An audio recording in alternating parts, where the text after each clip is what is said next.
Okay, so this is an epic map with it's either normal or abundant solar systems. The ship count right now is 779. The star date is 2594. I haven't really expanded at all. I've just been letting the AI do its thing, and what bothers me is the AI hasn't attacked me, which I would assume that they would. But in any event, this you can still you see that they are expanding out pretty good.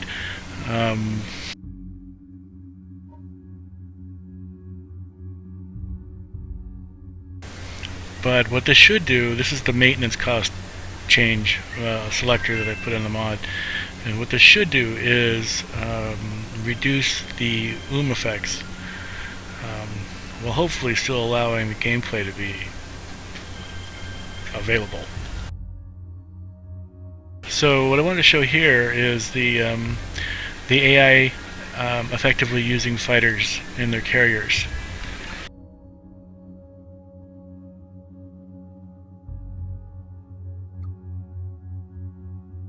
So this is the carrier that the Opterus is going to attack.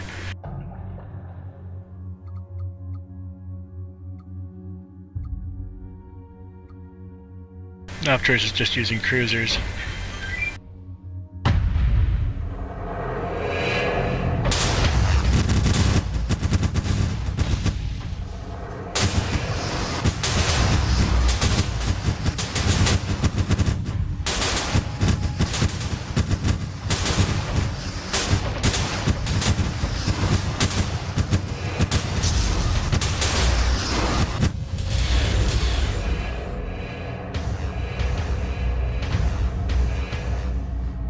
What's funny is this battle is different almost every time that I play this. The AI does something a little bit differently. But in any event, the first time that they did this, the AI did a standard thing where they stop out at the edge of the solar system and send in their combat ships to clear the area. At that point, the two cruisers were attacking this carrier, and they got pretty well stomped by the carrier, which is good and it's bad. I mean, basically it's good the carrier is working correctly. It's bad that the AI may have underestimated the carrier, but I think that's possibly because the Opterus started on the other side of the map.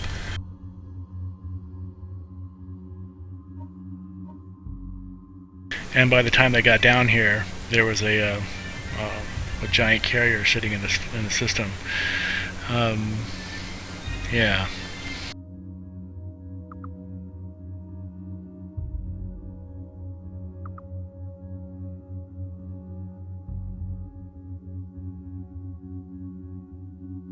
So, but it's cool to see the carrier in use and actually functioning.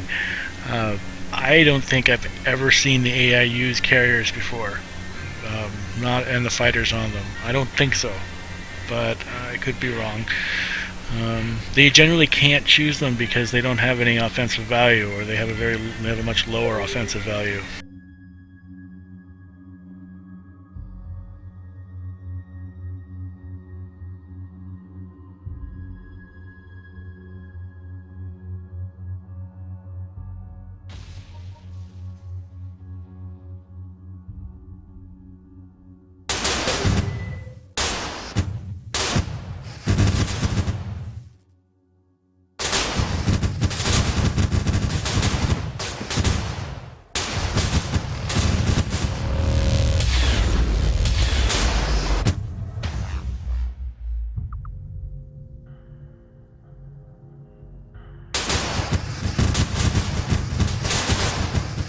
What's interesting here too is that the Opterus is not using beam ships; it's using these ordnance-based cruisers and Titans, which is kind of unusual for the Opterus. And that should be because I changed the way that all those modules were calculated. It was that the beam weapons were extremely powerful as far as the offensive power is considered for these things, and I tried to normalize those things a little bit. Hopefully, I didn't do something wrong, so it's only going to choose ordnance-based weapons. But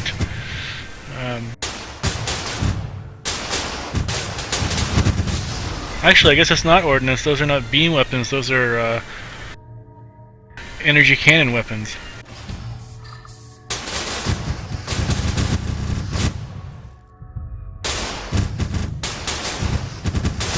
These fighters are ordnance-based fighters. And that's pretty typical. If they had plasma fighters available, they would use those instead, and those are really deadly, especially on a big carrier like this.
I can't see the modules on these ships because these are all AI ships.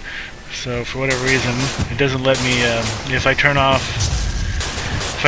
the hull, it doesn't show me what's actually in the ships because that blue outline around them.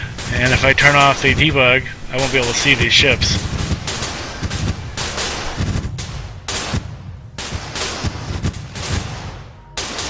One thing that I do find kind of concerning about the way these fighters work is that the enemy ships that are fighting them, they get experience points for all these fighters they're destroying. They're killing a lot of them. Like this guy got him up to level 4 just by killing all these fighters.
Something going on with the AI for this guy.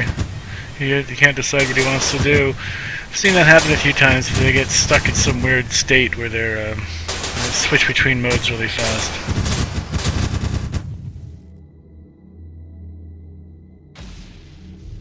It might be because he doesn't have any weapons.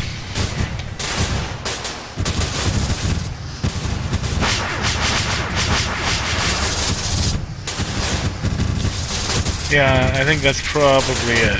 He doesn't have any weapons, and it's just the fighters that are doing the damage, and for whatever reason that makes the carriers act kind of strange. I've seen something like that before, where the carriers do weird movements when they actually don't have any fighter weapons on the ship at all. It's just the fighters.